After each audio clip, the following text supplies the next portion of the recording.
Yo, yo, yo, yo, yo, what is going on, COD Familia? It is your boy BN. Today, I'm going to be honest, it feels like it's going to be another day of meeting on essentially recent hot topic issues just dropped here on December 19th, pretty early in the morning. And this was literally, as of me recording this, posted 11 minutes ago by Gloria. Now, I heard from some people that attended the meeting that this may not have been expected to come out for about a week, or I guess a number of additional days beyond today. And so they had mentioned to give Gloria a huge shout out for working with the devs and the COD team on trying to get this out as early as they can. And again, it seems as though they've been doing a good job of that as of late, especially when it comes to trying to get these answers and feedback out to us, the community, so we can read those. So obviously a huge shout out to Gloria on that. We're going to read through the announcement real quick, and then there's also a dev feedback for the roundtable meeting issues you can see was posted 17 minutes ago. We're going to read through that. That's pretty lengthy, so strap in, and let's see if some bangers are going to be dropped. As always, if you enjoy the content, make sure you throw us off. Thanks. Okay. Roundtable meeting number 3, recent issues. A heartfelt thank you to all the reps who participated in the roundtable meeting and all players who shared their valuable feedback and suggestions with us beforehand. We have carefully reviewed and organized all comments and used them as the basis for this in-depth internal discussion. We understand that some recent game experiences have fallen short of your expectations. I think that's fair, and we sincerely apologize. I mean, it's not like they're gonna come out and say, "Oh yeah, we're sorry for making such awful bad recent feed." You know what I mean? Like, it's just, I understand that, right? It's just appreciate the acknowledgement in whatever form it is, right? At least at bare minimum. We sincerely apologize on behalf of the whole development team. Many of the issues raised in the meeting are already part of our ongoing development optimization efforts. That's nice to know, with some updates already implemented. We also recognize that our communication could have been clearer.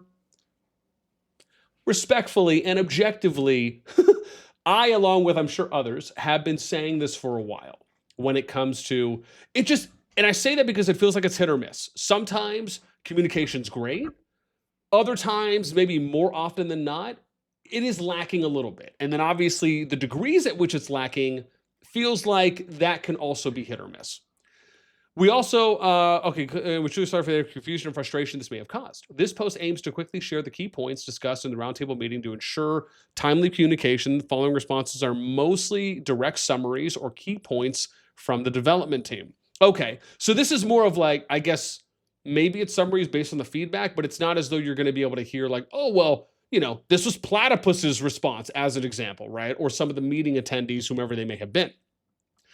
Please understand that some details may not be fully comprehensive, and official updates should be referred to for complete information. Okay. Special thanks to Platypus for compiling and recording the meeting notes. Dude, Platypus, we appreciate you, man. Thank you so much. We truly value. Now, what I'm curious on is, are we going to be able to hear from the people who attended and see what their specific responses were or feedback provided to any number of questions or topics that were addressed? That would be dope to see exactly what they said. Because typically when you're summarizing, you could end up having similar answers or varying answers based on who is providing them for the attendees.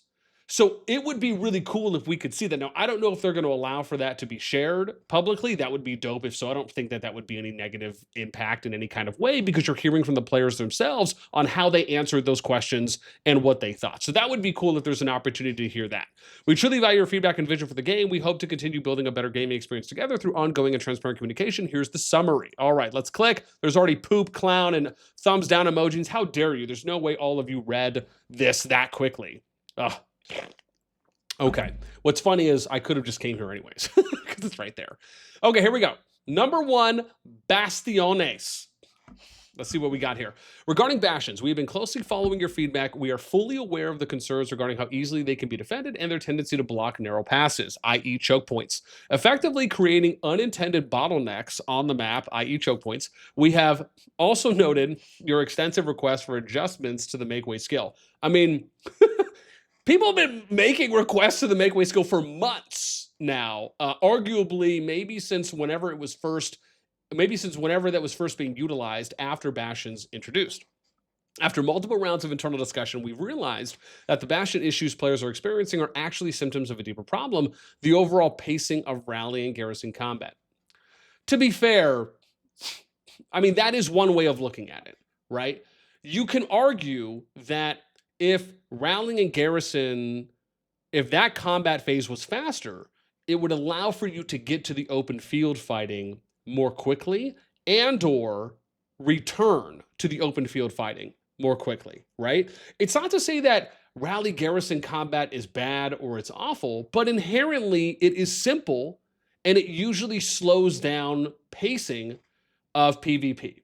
And we're talking about overall PvP, which for the majority of people that at least I know and I speak to, and we typically have discussions about this on the COD Discord and or in other places, find that the open field combat is just more engaging. That's simply because it is. That doesn't mean that you can't get enjoyment out of rallying and garrison combat, because I'm sure there's some people that really thrive and enjoy that. But when you're talking about being able to involve up to every single player in a dynamically engaged way, that's open field. It always will be, right? That's not going to necessarily change. But for the people that enjoy the rally garrison combat, I do think that is one way to address it, is by speeding it up, the pace of it. And again, they've already done that adjustment before with making it so they burn 50% faster, right? But the challenge is when they also become like a defensive reliant, it's or a dependence on heavy defense, right? So I'm curious on where they're going, because Zora touched on that in his video that we reviewed as well. So let's see where they're going. Currently, these battles struggle to reach a decisive outcome quickly. Bastions have a disproportionate impact on the war and can easily block narrow passes, i.e. defense, i.e. choke points, primarily because they are simply too easy to defend. There you go. To address this, we are moving forward with adjustments in two key areas. First, we are, dude, and wow, they already got some downvotes on this. Oh my gosh. First, we are significantly increasing the burn rate of Bastions. Okay, so they're just reiterating something they already stated. I don't know if I mean, I get that, right? They did already state this before, but it doesn't feel like it's new, so I can maybe understand why some people are like, like I get it from that perspective, objectively looking at it. Okay, we will sharply increase the burning speed once ignited and shorten the repair intervals for Alliance Siege Bastions while the total number of engagements required are the same. Durability to 0, right? It's cut in half. We already talked about this. And they're expanding the no build zone around Siege Bastions to reduce the defensive reinforcement advantage, which isn't, I mean, yes and no, right? Like you can still reinforce it. You're just going to be farther away. So it'll just take a little bit more time to get there. But will the range that you're increasing affect make way?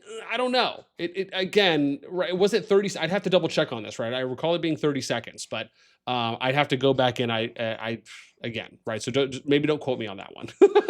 Okay. Second, we are overhauling the mechanism of rally. I mean, so it will help a little bit, right? Let's at least give some of that credit where it's due. We're overhauling the mechanism for rally and garrison combat. To resolve the issue of immortal rally leads, specifically setups like Garward and Kuma, we've introduced a mechanic where, okay, so they're just reiterating what they've already stated as well. Okay, I thought this might have been something new. But let's see, maybe there will be. A mechanic where the survivability of archers, mages, and cavalry will be enhanced, and the rally garrison leader will no longer receive healing if their troop count falls below a certain... Now, I thought this was like 20,000 troops, then the healing doesn't impact or apply. I thought I had read that somewhere. Maybe it's more. We'd have to go back and obviously read those specific notes, right? So again, maybe don't quote me on that one. This major adjustment is already live in our latest update, and we'll be monitoring its impact on the battlefield closely. Okay, awesome. Also, we are aware of your concerns regarding the make way skill. Okay, here's something new, it feels like. However, we are cautious that drastic changes could push the game from one extreme to another, potentially making it impossible for defenders to hold any position at all. We believe in a step-by-step approach might be the right way to solve this issue. We will first observe the effects of the adjustments we just mentioned before, then deciding on the next steps for make way. We recognize that the current frustrations with the open field experience are deeply tied to the mechanisms of Bastions and the pacing of rally garrison combat. This is why our first priority is to adjust these specific areas to clear the way for a more fluid and enjoyable battlefield experience. Beyond these structural changes, we are fully committed to meeting your demand for more dynamic PvP experience. We are currently developing a new PvP event designed to run on an alternating schedule with the Ancestor statue. Okay, hang on. Okay, before I read any more, because I want to comment on this as well. taking this kind of an approach where, like, let me say this. To be fair, the two adjustments they're making can have an impact on how long the Bastion fights last. Will it be enough? Only time will tell. Do I think that these are enough as a first step? Maybe, right? I'm not. I don't think it's. I don't think it's fair to say that they're going to massively impact, or they're going to massively not impact, or keep things at the same. I do think that they will make an impact, and hopefully, it is for the better. I do like more of a kind of a step-by-step approach of like, let's see how things play out. However, the other side of this that I don't know if they absolutely acknowledged, I mean, they did in a sense, but it's to understand that the point that Zora had made from Echo and that at least they had mentioned here, which is the position on defense. The idea being is that, and to me, it was always interesting because I don't think anyone had any problems with like pass rallies, right? Like if I compare pass rallies versus Bastion rallies, pass rallies, some of those could last hours. They could last a day plus 2-3 days, like just going back and forth. Now, obviously, it's less likely that they're going to last that long, but I never heard anyone like shout from the top of their lungs and us see a massive amount of complaints over things like pass rallies because passes were static, right? They were a one-time thing, and then you get right into all open field play, right? Essentially for the most part. And I think that's the thing here that if I was to compare, it feels like is you're making these kind of more immovable situations of additional passes in the form of bastions that you're also placing on choke points, which essentially a pass is, right? It is a hard choke. And in most cases, that's usually where you're placing bastions. It's on the opposite side of a mountain pass. It's on the opposite side, vice versa, of a spire or a bridge, or some kind of a thin or maybe wider choke area, but it kind of funnels into something. Like that's usually where I'm seeing it. And so that's the part there. I don't think it would be as big of a problem if you were placing bastions not in choke point areas. Like, for example, you're placing one in the open field where you can still build around the bastion and it's not where it becomes you have to go through this as a prerequisite, right? A hard hurdle you have to pass and overcome before you get to the next thing. And that's obviously what it feels like. So do I think the pacing can help? Absolutely, I do. But how much will it be? And right, but okay, I think that's fair. The second part, beyond structural changes, we're fully committed to meeting your demand with more dynamic PvP experience. We are currently developing a new PvP event designed to run on an alternating schedule from Ancestor Statue. Now, we've talked about this before, right? This idea of doing like these mini game things within the statue areas where, for example, it's kind of like Battle Abyss, but except you take something like the Supreme Statue, like the island, as an example, and maybe you do rotating events, or maybe you do a second island. And one island, because the island right now, for the most part, is just like team deathmatch. Like that's kind of what it is, right? It's attack, kills, accumulate merits. But what if you had another island on the map, and that island ran on an alternating schedule, but that one was like a last man standing? Or maybe it was like a domination style where you had to move and control different points that would move, or King of the Hill, right? Just think about how you can do different things in the game. And that would be so much fun because that keeps everyone engaged where you're not necessarily going to lose a massive amount or incur a massive amount of deaths, right? That to me is another way of going about it. Now, there's also things I think they can do on the actual KVK map itself, right? But I do think that it could be another approach, obviously with them not necessarily having a lot more information, but I'm kind of going off of the whole statue thing. I think there's a lot of opportunity there. So hopefully maybe it's something like that, right? Our goal is to enrich your experience during preparation phases and combat intervals, providing more consistent opportunities for action. Crucially, this new event will contain open field combat, giving everyone more room to maneuver and fight in their own terms. Okay, we'll see. Questions for Bastions. Question 1. The issue with the Bastion is that it cannot be defeated, and speeding up the burn time may not fully solve the problem. And again, we just touched on that with the whole like defense and choke points, right? Where it's essentially a hard wall, a hard hurdle that you have to overcome before you can do anything else. We hope battles can be further accelerated, for example, by having troops take more damage over time. Answer previously, most rallies. I wonder, are these questions by the players and these are answers by the devs? Okay, it probably is. Yeah, okay, I think it is. Previously, most rally garrisons were composed of infantry, which affected the pace of our attacks, in addition to the adjustments mentioned earlier regarding Bastion burn acceleration and the expanded no-build zones. We've also made changes to rally garrison unit composition to give more unit types a chance to participate. We believe these changes will make overall rally garrison durations more balanced. At the same time, we are considering further accelerating rally garrison battle resolution. Specifics are still under discussion. And again, this is just basically them kind of, doubling down in a sense of saying, okay, well, look, we've already acknowledged that we've made these adjustments. Let's assess and analyze. And most likely that's probably going to take at least one season. I think that's fair to say. If you're having realistic expectations, that means the upcoming G2 season, and then let that play out. And then we'll probably hear something again in like the next. Now, the appropriate way to do this, if they do it this way, which I hope they do, is after the next season for G2, which is the main and largest KVK pool for Kingdoms, once the next season finishes, it would be nice if they then came out and said postseason assessment, or they took feedback from people again. They did a postseason assessment based on this roundtable meeting and or anything else, and said, after assessing and analyzing the season, this is what we found. This is the feedback that was provided to us. We will either make adjustments, we'll keep things as is, we're going to assess it for another season. That would be nice, just to show that the communication is being done transparently, consistently in front of mind for the community. Okay, at the same time, they did it on mention. Can you make the Bastions be like Rock ones, which is swarmable? So basically you want the Bastion to be like a keep. This direction is very interesting. We'll look into it. I don't know.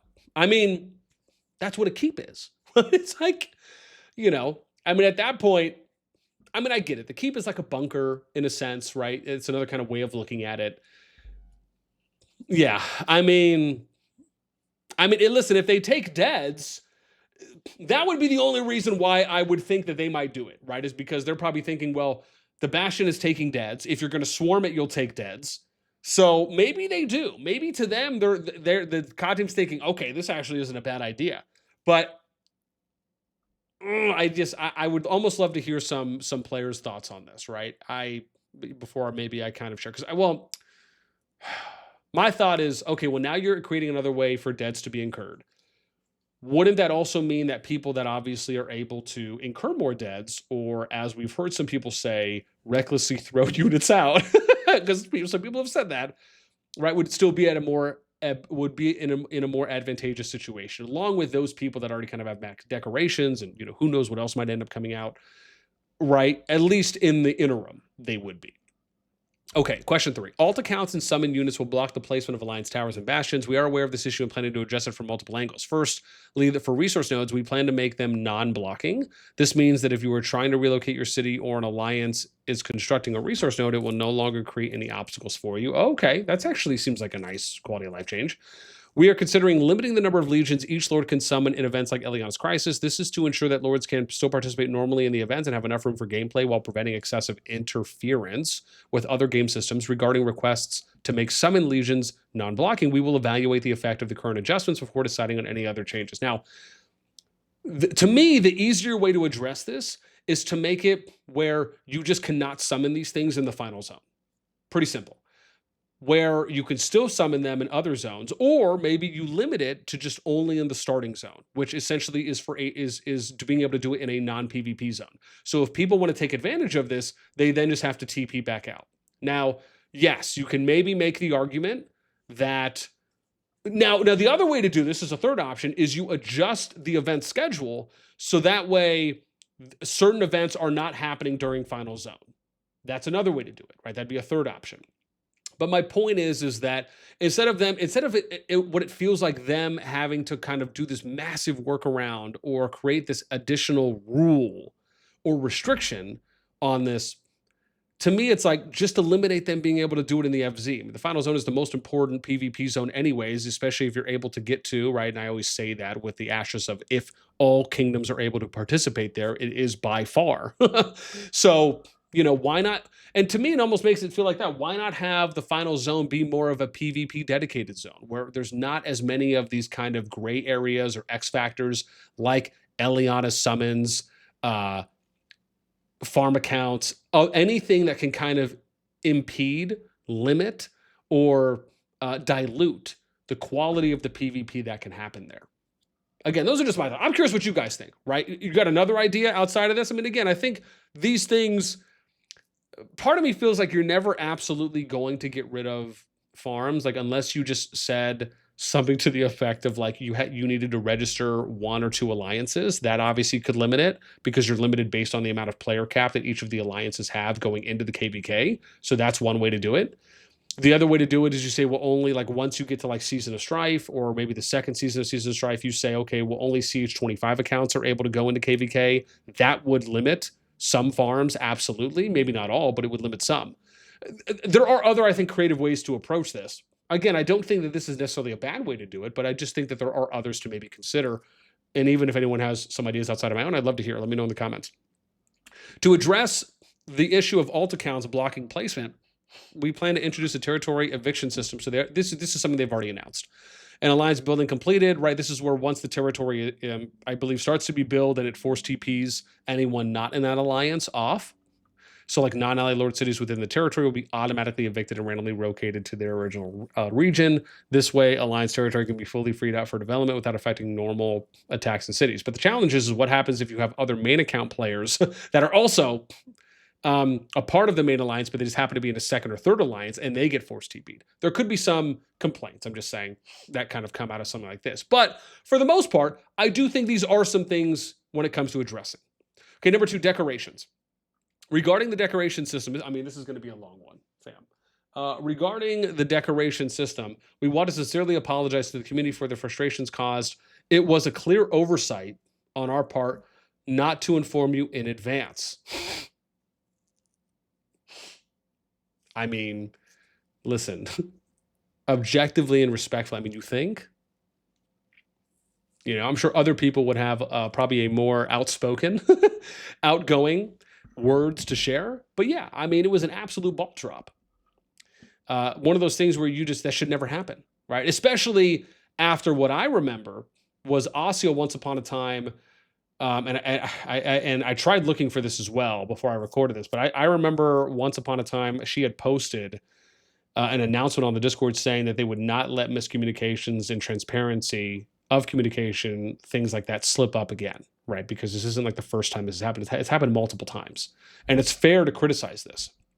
And once again, it continues to happen, you know? So it's just, sadly, the expectations, I think, for players that pay attention to these things, there's just no expectations because there's not really any hope, right? And, you know, I think as a company, as a developer, that's incredibly disheartening and sad to hear. And that's something that has an opportunity for improvement to be made. And hopefully, maybe one day, it consistently will be. But at the moment, I mean, there's just, it sucks when those things happen. Yeah, that's probably the easiest way to say. Moreover, the way we launched the system was not appropriate. Introducing paid options before players had the chance to see the free acquisition paths caused understandable disappointment and frustration. I mean, it also created impulse purchasing and impulse spending and reaction spending because it's more of like, well, you know, I'd rather have it and not need it than need it and not have it kind of a thing. Where in this case, it's more of, well, I don't know what's going to come up, so I might as well spend now.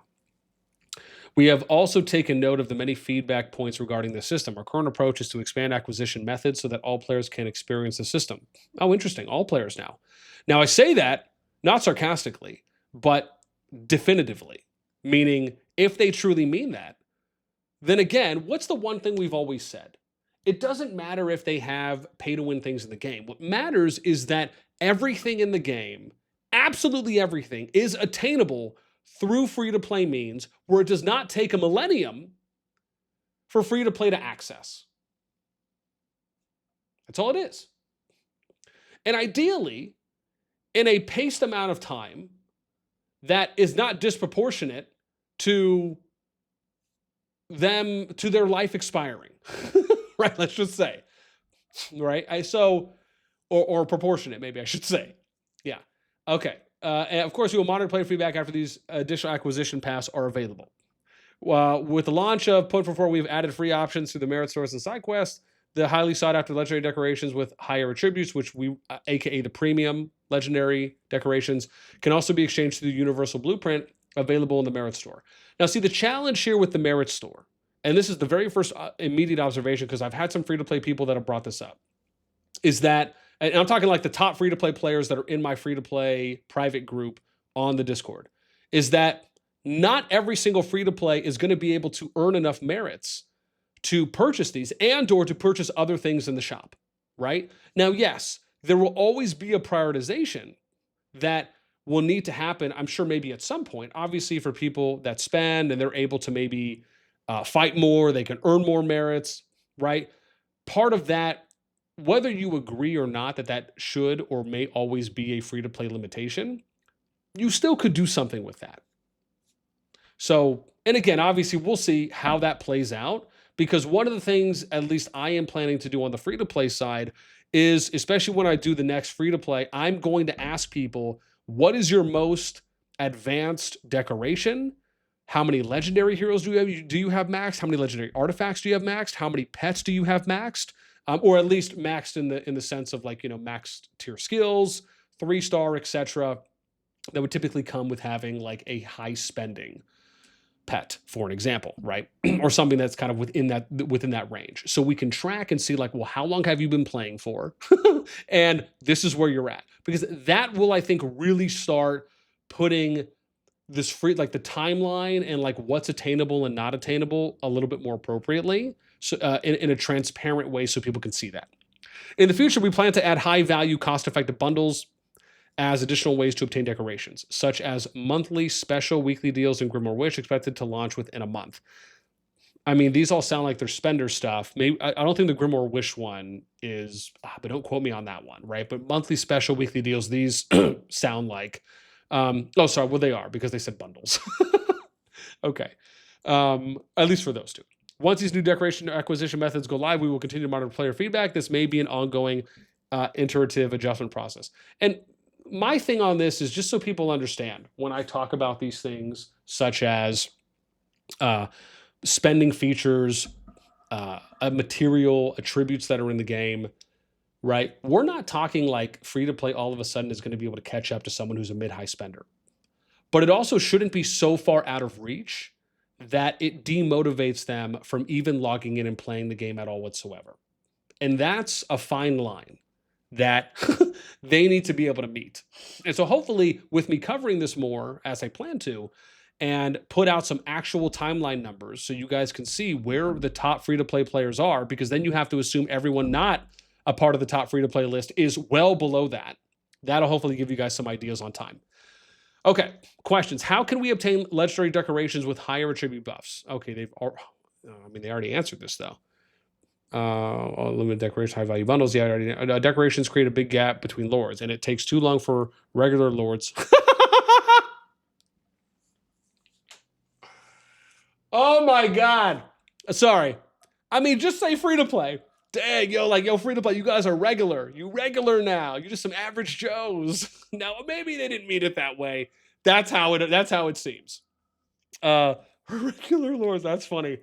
Yo, I can just imagine now if they're choosing this response to answer and it was someone who spends, and then now it's like, okay, so the spender is looking at free-to-play players as regular people, and as the spender, do they view themselves as non-regular or elevate? It's just like, where were you going with that if that's the case, right? That's funny.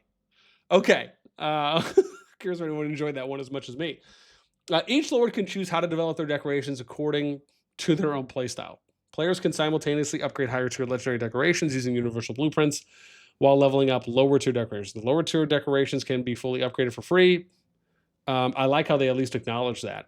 And even if a player chooses not to fully upgrade them, the decorations remain usable. Overall, we have added more ways for different lords to acquire legendary decorations and the items needed to upgrade them. Players can choose to pursue higher tier decorations if they wish. Oh God, that's just it feels like such an out of touch response, such a disconnected response. So the emojis here, respectfully, appropriate. The community hit this one on the head here. Let me explain why. When you come out and say, on one hand, which is great to acknowledge this, that lower tier, which means that there's higher tier, can be fully upgraded for free, i.e. through free-to-play players and free-to-play means. But also, on the flip side of that, it means that higher tier / premiums appear to not be available for free-to-play players, right?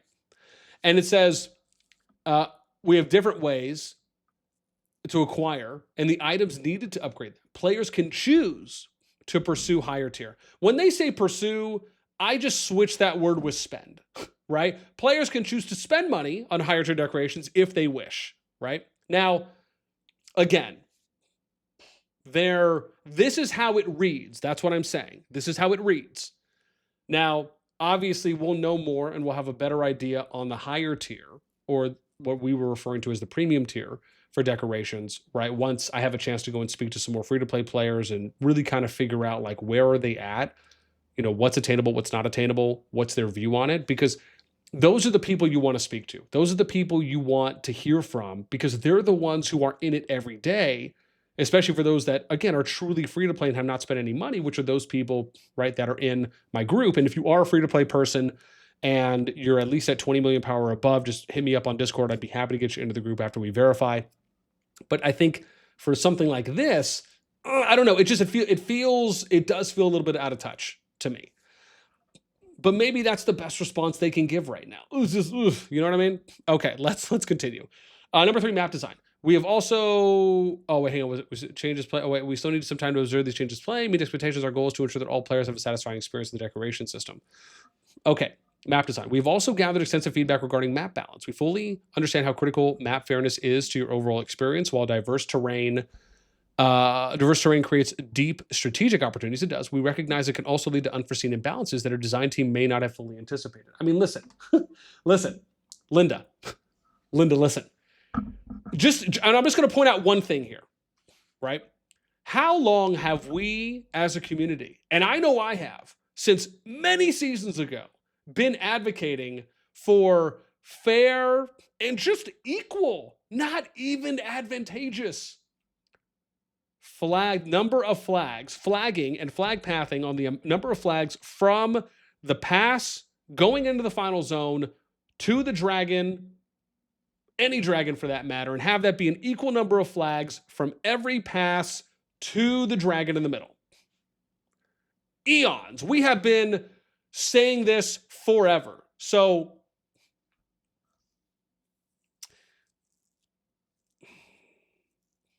yeah, it's just, when you say something, and again, respectfully so, when you say something like our design team may not have fully anticipated this, again, they can be referring to a number of things. But when I look at it like that, it does feel like a disconnect. Because when you're designing a map and you're placing the passes and then you're putting the thing in the middle, I guess the thought to me comes of, my question is, how do you not pre-draw and pre-flag out, because you have to be able to do that on the back end, to see what the number of flags is that it would take to get from each pass to the dragon? Just on that one point. Let's continue. We are committed to refining these maps with a specific focus on ensuring that Alliance Tower requirement. So that's the next line. It's the next. And again, I was trying to be fair and say, like, look, I don't know where they're going with this, but then it's the next sentence. So yeah. Oh, it's just, I wonder, what did this get? Okay, so it actually got some hearts and one poop. Okay, so maybe this is good. To address this, we have already completed adjustments to the final regions of several scenarios, including the Road to Dawn, SOS2, Many Blades, One Heart, SOS3, Rise of the Dragon, SOS4. Our goal is to ensure a true level playing field. Other maps, including Asiality, are currently undergoing similar reviews and will be fully updated before they are cycled back into rotation. Okay, I like that. That is a good response. We got to be fair on both sides. Them taking the map out of rotation, which almost feels like you're scrapping, like not scrapping, but you're repairing something and like taking it out of being used, right? That is a good way to do it. It's saying like we'll throw it back in once it's good. Okay. Finally, for our upcoming new scenario scheduled for release next April. Oh gosh, so there's a new scenario coming next April. That means we're going to get a new KVK map design here in about 4 months, maybe 3.5. We are making balance a core pillar of the design process. We're implementing more rigorous testing and verification phases during development to ensure that map balance is fully optimized before it ever reaches your hands. This is my thing. It would be cool if maybe they did like a beta or like a test feedback thing on the new map design where they asked fighters, maybe other people, or maybe just the kings or queens, what their thoughts and feedback are, and like a closed session, right? That would be cool too as well. Okay, questions for map design. If it takes too much time to build alliance towers before battles, which delays the start of combat, it takes too much time to build alliance towers before battles. Okay. In the previous season, we tried speeding up alliance tower construction, but the results were not ideal. Battles ended too quickly, which caused heavy strain on many servers. Yeah, no, that was true. That's a good response. This made us cautious and led us to believe that simply accelerating tower construction would not effectively solve the problem. Our focus is to ensure that Lords can make use of the auto build feature so that the interval between stage initiation and actual combat is smooth and convenient as possible for players. At the same time, we are also trying to reduce march times and increase troop movement speed. We will experiment with different solutions, but the specific details still require further verification and discussion. If these adjustments can indeed improve the gameplay experience, we will implement them accordingly. The challenge here is that I actually think, in my opinion, the biggest thing really is just bastions, right? This isn't to say that the amount of time it takes for towers to be built is long or not, right? So this is the thing. They are right in a sense of, and I'll look at it from both sides. They are right where if you speed up tower building from any zone, or let's just again final zone right to the middle, or at least until you start touching or connecting towers, you will get to the crescendo PvP a lot faster. Once that happens, depending on the power of the KVK, how much troops are available, spending capabilities, resources and storage, maybe even willpower, and then time available in people's days, along with maybe other factors as well, that these things will depend, right? Will gauge how long the PvP can last for.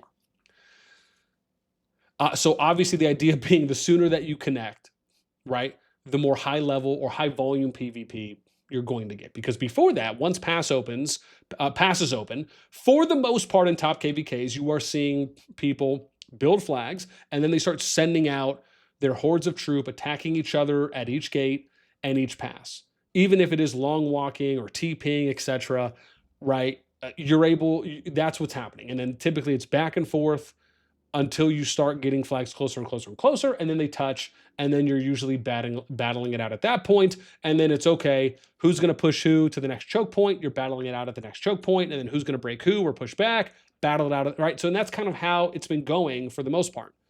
So it's not to say that I disagree with improving the pacing, but maybe they improved the pacing of towers by like 5 or 10%. Maybe it's a smaller amount this time and not by a larger amount. That could be one way to do it.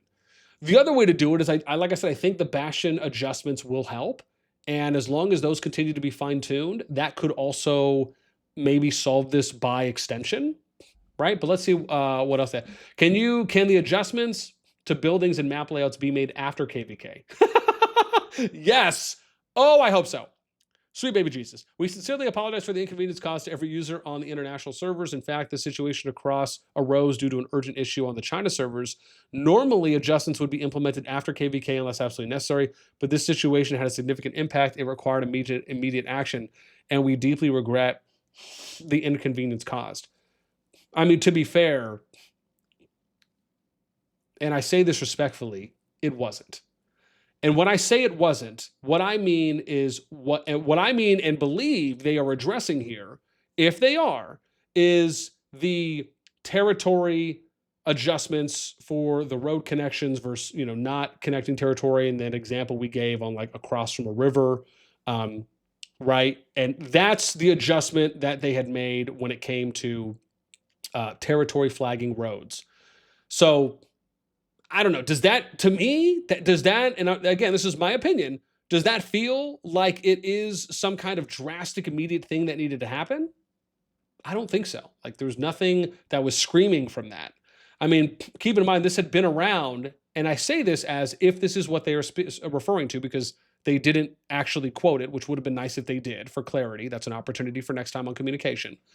But this has been around for a while, multiple seasons, and you haven't like heard people, at least I haven't seen, hundreds of upvotes, and I've been covering a good amount of the feedbacks month to month, and I haven't seen people shouting and screaming from the rooftop in hordes saying this needs to be corrected.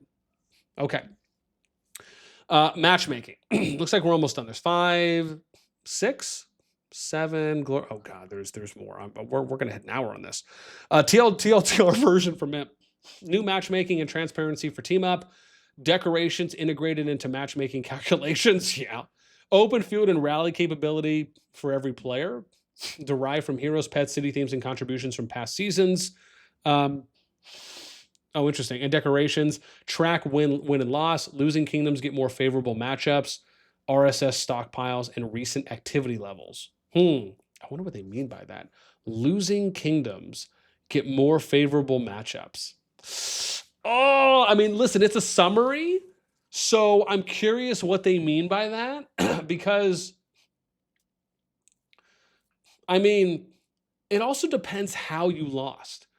Like, if you barely lost because the matchup was super fair and balanced, no, you don't need to get more favorable matchups. If you got raffle stomped and put 6 feet under, and it happened within a minute, okay, right? Okay, maybe, like, and I say that because maybe that indicates inflated power, inflated punching power within the kingdom, maybe because they need to trim. Okay, that can make sense. I can understand that. But at the same time, it would be nice if that is an area they're referring to, they need to give more opportunities on either ways to trim or, and I'm talking like for true fighting strength in a kingdom, or they need to do something where you register reliances that you're going to bring in, and that's going to be your kingdom strength power going into that KVK matchmaking at the end of registration. So maybe that's a system they need to fine tune a little bit more, right? So this way you don't have kingdoms that are doing a bunch of rebuilds or disbanding or seeing mass migration out because of, either mismatched teams being formed, or sorry, team ups, or I should say matchups via teams, or in a KVK that you're getting put into. That to me feels like that's the core, that's the common denominator, right there. So yeah, those are my thoughts on that one. Okay, let's go. Regarding matchmaking, we know that many of you are calling for more transparent rules. We have actually implemented new matchmaking and information transparency features within our team up scenarios. However, we found that these features are currently not as stable as we'd like. Once we have completed further testing and ensured stability, we will begin rolling them out to all other scenarios. We also want to confirm a specific point of interest. Decorations have now been officially integrated into our matchmaking calculations to give a clearer picture of how our system works. Ooh, interesting. Let's see what they have. We don't just look at simple power levels, which we know that. Our system calculates a comprehensive matchmaking score based on a wide range of factors with fine-tuning for specific circumstances. Here is how it breaks down. Once matching begins, we lock player data and calculate a kingdom, which means post-registration, right? So once registration finishes, we lock player data and calculate a kingdom's total strength by combining the open field combat capability and rally capability of every player. Open field strength is derived from players' heroes, artifacts, pets, city themes, decorations, and their actual contributions over the last 3 seasons. Okay, so there's at least some trend. That's good. Rally strength is calculated based on actual battle damage and casualty counts in previous rallies. So essentially, how much deads are you willing to incur? Maybe how many sevs are you willing to incur as well? And maybe how many rallies are launched total? And then maybe the individuals who are doing most of the rallies, right? Or garrison captaining. Furthermore, we apply micro adjustments to ensure fairness based on historical performance. We track win-loss streaks over the last 3 seasons. Kingdoms on a losing streak may receive more favorable matchups, while those on a winning streak will face tougher challengers. Okay, interesting. Logistics indicators. This includes kingdom resource stockpiles and recent activity levels. So how much stockpiles does each kingdom have when they're going up against each other to see if they'll be able to maybe last as long as their opponents? That's fair. I like that. And recent activity levels. Okay, we'd be curious to see how they track that exactly. Kingdom health. We analyze recent combat efficiency and average casualty rates per capita. So basically, how many people on average, or for all the players together, right, and maybe collective as a kingdom, how many sevs and deads are you all incurring? Along with combat efficiency. This could maybe be like kills and heals that you're factoring in as well. Okay. I mean, this is nice to hear a little bit more on this. I do feel like it would have been nice if maybe they gave an example or went into some other specifics. And I'm not saying they need to like break down the entire code and like give us a dissertation of everything, but it would have been nice maybe just for a tiny bit more. But this was a nice, very slight peek behind the curtain. Right. So given no one said anything, I'm going to give them an yeah on this one. So, because again, I do like this is always going to be one of those areas I'm always fascinated in. Right. So, okay. Hero balance. Regarding your concerns about combat and unit balance, we have been closely monitoring player data. We are fully committed to ensuring that our combat system truly reflects the rock, paper, scissors counter mechanics between the 4 unit types. I mean, listen, Linda, listen. This is what I've been talking about for a while now. My thing is this. When on Earth have you ever seen the rock, paper, scissors counter mechanics like truly flourished in the way that you would usually see them in a traditional RTS game, you know, i.e. StarCraft, i.e. Age of Empires, Command and Conquer, Warcraft, take your pick. That's what I'm saying. And I'm talking about out on the battlefield in large-scale fights. In smaller scale fights, yeah, it's a little bit easier to do those things. But in large-scale fights, and I'll give you an example, right? And this is a very broad example, not necessarily specific to the game per se, is if I'm imagining cavalry should be wrecking archers and mages, right? And infantry should wreck cav, right? And so if you're just looking at it like from that position, I would love to see like the Rohirrim, like a cav ball or cav army that's like a detached force, or like a cav group within the army, basically like break out wide, flank behind the archers or get behind them, and then almost start melting them, because the rock, paper, scissors mechanics should, in my opinion, be that volatile. Now, I'm not saying they should die within 1 second. We're not saying that. Calm your horses down. But it should be impactful enough to where it makes the effort worth doing. And I'm here to tell you, I have not seen that, right? For the wars I have watched, for the PvP I have watched, I have not seen that. And that's what I'm saying I would love to see. Because to me, that feels like the missing piece when it comes to tactical and strategic combat, right? I mean, it's the same thing, like even if you're playing like a MOBA-like league, right? It's like, you know, your DPS is like, what's happening? Well, your tank is in front, your DPS is poking. If the tank can die or your DPS can get around, maybe they could snipe the opponent's DPS, and that happens pretty quickly. Like when you think about counters to roles in that situation, it's not that far off from traditional RTS. And that's what I'm saying. For me, I would love to see more of that, where the emphasis is like truly there to a point where you can argue every unit type could be equally represented at any point in time. That's what I would love to see. Those are my thoughts. Okay. Firstly, we've heard your feedback regarding infantry being overly powerful in the current meta. To address this, we have reworked the rally garrison logic to enhance the survivability of marks. Okay, so they've already addressed this. This includes fair fight. No longer, okay, we've already seen this. Additionally, we introduced a new mechanic when garrison to stop receiving. We've already heard this. This is a direct effort to reduce the over-reliance on Generation 4 infantry and to create more varied. Okay. We also focused on improving marksman. They've already mentioned this. To help marksman withstand. Yeah, we introduced unification pursuit. It takes, yeah, it's just like, yeah. Okay, okay. Let me see what the question is. It feels like the archer adjustments aren't enough. Could we also consider increasing their range? Dude, I just want to point this out. When I said this, when I made this take on one of my recent videos, there were a couple people who commented saying that at least they didn't agree with increasing the archer range, right? So I just want to point out that in this case, one of the representatives that attended this meeting advocated for increased archer range. And it wasn't for some temporary thing like long-range warfare. Otherwise, they would have included that in the question, right? That's my take on that. So I'm viewing this as more of a passive range increase. So I'm curious what they're going to say. Regarding increased range, we have previously collected feedback from lords through face-to-face discussions and other channels. A significant portion of lords were not in favor of this adjustment. Interesting. I would have loved to see, like, did they do a poll on this? But it seems like it was just feedback from maybe a smaller limited group.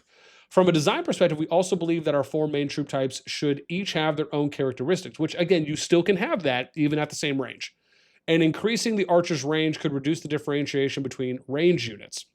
And again, what we stated before is when the example here is you'd have archers that would have a little bit more DPS for single target at the same range as mages, but then with mages, and even you could argue celestials would be the same range, right? But then with mages, they have more overall damage that can be done to 2 or more units, right? Even if the single target DPS is a little bit less, right, for mages, right? And then you obviously will need to fine tune this and figure out how you're going to compensate. And then maybe for flying, well, obviously they have the terrain advantage of being able to go over. So maybe they're a little bit more balanced. And obviously maybe there's other things you can do, right? Another way you can creatively approach celestials and their stats characteristics. But my point is this could happen and it could be done. But yeah, again, let's see. I guess we'll see, right? Yeah, okay, Kingdom Alliance Management. Oh my God. Oh, I'm so excited. We have been closely monitoring the management experiences to our Alliance leaders. Today, we have implemented several quality of life improvements, including Alliance Tower construction presets, bounty system, Alliance whitelist, and enhanced management rewards. However, we know there is more to be done. We will also continue to collect everyone's suggestions and optimize the Lord's experience in various ways. We are currently using third-party data tools. Will there be an official tool in the future? We are developing our own data management tools. Any new progress will be shared. Oh, okay, this is nice. Just on that question alone, you get an BN approved. Why?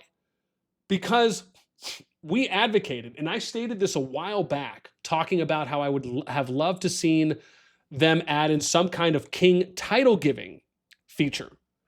Eventually they did that. Now, other people advocated for this as well. However, it was nice to see them acknowledge this and then eventually work on it and add it in. I believe they can do this for other things as well that are really what you would consider to be more monotonous, mundane tasks that help free up management to do what is more important, which is to manage the kingdom and the alliance. Now, one of the things, I'll give you an example that I wish they would do. And when you guys hear me say this, you're going to think to yourself, this is pretty OP. Because it is, because I'm a freaking genius. So, one of the things I think they can do is if they created a mail template system in-game that allowed for management teams to write their own mails up and then designate them. So, for example, before an event came, they could attach that mail to that specific event and then set how early they want that mail to be sent out. This is a way to automate, but not take away from you still needing to do the work to write the mail up and or potentially update it over time. But it then allows for you to attach that mail to a specific event, and maybe you can have more than one mail attached to an event. And you can indicate, I want this mail to be sent out to all members 1, 2, 3 days in advance. I want this mail to be maybe resent the day of or on the second or third day of the event as a friendly reminder. Or maybe you write up 3 mails, and each mail, like a good example for Brink of War, maybe you write up 3 mails for each of the stages, and then you set the interval for each of the 3 mails to be separately sent out on each day. But then before the event starts, you have a 4th mail that's a general overview mail of the event and all the stages. But then you have specific stage breakdowns and specifics for each stage that you can then send out during the event. That is something that I think would save so much time on, right? At least for people that don't have that already set up. So that's just one idea. Oh, I have a lot more like that when it comes to management. But, okay, this is nice to hear. Question 2, TP order for row determined ahead of time is too troublesome. There is actually something, this is actually something we are considering. The idea to allow managers or lords to pre-assign each lord's position before entering the battlefield, so there's no need to deploy forts manually and make it lord by lord. This is great. This is still an initial plan and any updates will be shared. Okay, a phenomenal design. I mean, this is the same thing as saying, for example, how you're going to line up the players on your football team in the NFL on your line of scrimmage, or who you're going to have assigned to who in an NBA basketball game, as an example, who's going to guard who's attached to who on defense. How are you switching this up maybe midway through the game? This is the same thing in that regard. This is a great addition. Fantastic. Being approved. Number 7. Exemplar artifacts. In fact, we are planning to optimize exemplar artifacts to reduce the chance of duplicates and increase the resources returned when duplicates do occur.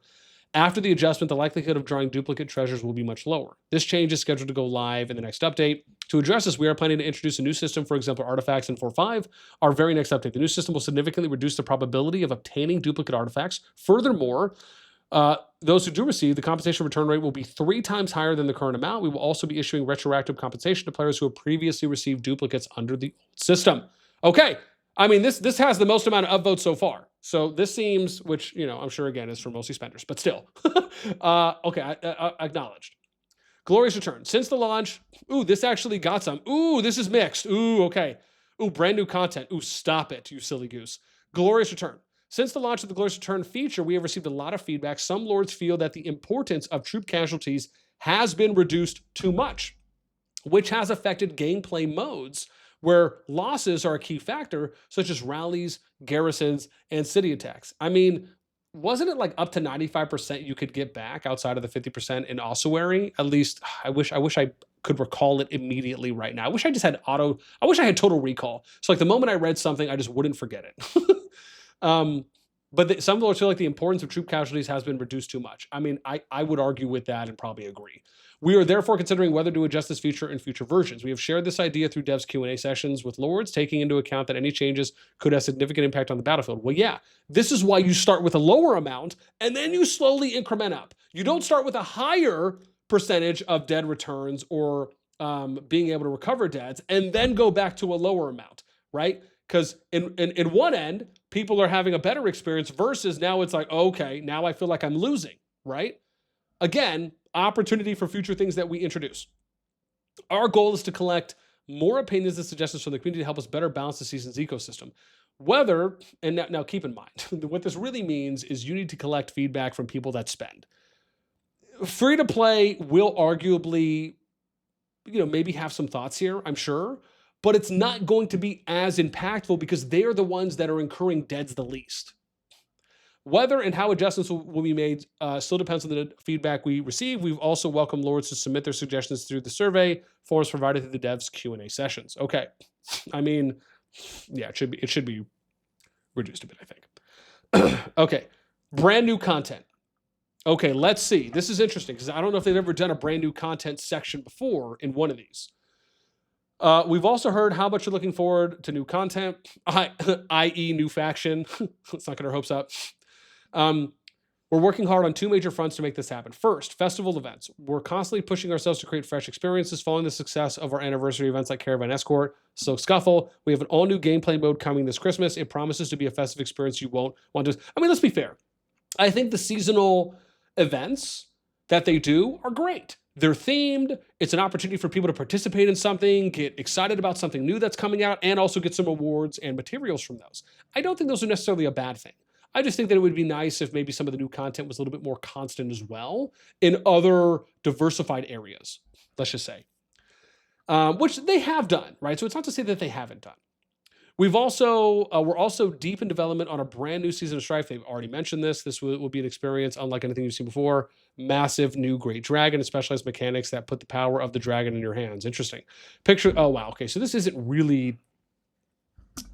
Okay, they're just reiterating what was already stated above.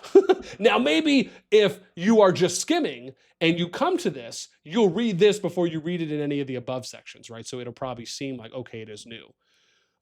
Picture this. You'll be able to command the dragon in the heat of battle and lead the charge in a completely new siege warfare system. You'll fight. Now, this is the one thing that I find interesting is that, is it just me? Or have behemoths almost kind of become irrelevant? Like, when was the last time I saw a bunch of behemoths being summoned and utilized in KVK combat, like on a consistent, regular basis? Because for me, at least recently, it feels like once upon a time, they were just used back to back or used consistently throughout the day, and they were noticeable. Now, I'm not sitting here saying I watch the PvP 24/7. So, of course, there is a little bit of, take that with a grain of salt, I should say. So maybe it's just me. I'd love to know from you guys, like, are behemoths just underutilized now out in the field? Or no, they are utilized, and maybe I'm just missing them. Fair, if that's the case.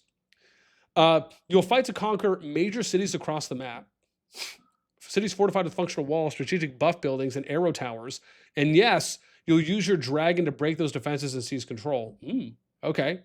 On top of all that, we're planning even more competitive modes, including Roots of War League Peak Tournament. It will, for the first time, bring together our global and Chinese players to compete directly on the same stage in a true global... I mean, listen, dude. Cross-server stuff is things that we should have already had. I mean, listen, you want my honest opinion? Absolutely. Why are we not having those in KVKs? Why are we not having those in RoW League? Now, I understand maybe you're referring to it as like a time zone issue or a time zone thing. Okay, I could understand it from that perspective. Maybe there's some other massive things that could be stopgaps.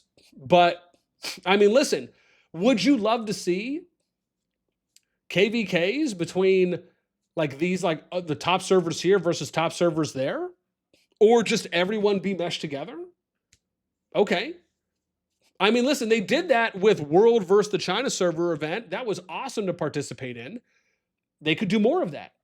I absolutely think it would be great for them to do Roots of War League, but have it be inclusive of everyone, especially if the time zone stuff isn't a massive hard point to sell.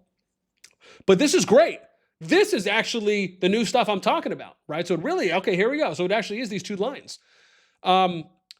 It's the first time bringing together to compete directly on the same stage in True Global Showdown. We're working on cross-server invasions. Oh yeah, that's the other thing. Where you can take the fight to other kingdoms and battle for territory. Yeah, dude, I need to hear more about the cross-server invasion first, because I'm going to be honest, that to me is still like a very, very sensitive and hard point for them to sell me on. It obviously is going to depend on how it's done. Yeah, and I mean, this one, mixed reviews, right? At least for some. And probably it's for the cross-server stuff, I would imagine. But yeah, this is cool. So now, one of the things I'm going to mention when it comes to new content, one of the things I'd love to see them do is to do world records for different behemoth raids, right? So elite raids, maybe you bring out once every couple months or once a month, you have like a new PvE thing that any kingdom can participate in, and it runs for like the same window. And then maybe it's during home kingdom, maybe it's during non-KVK time.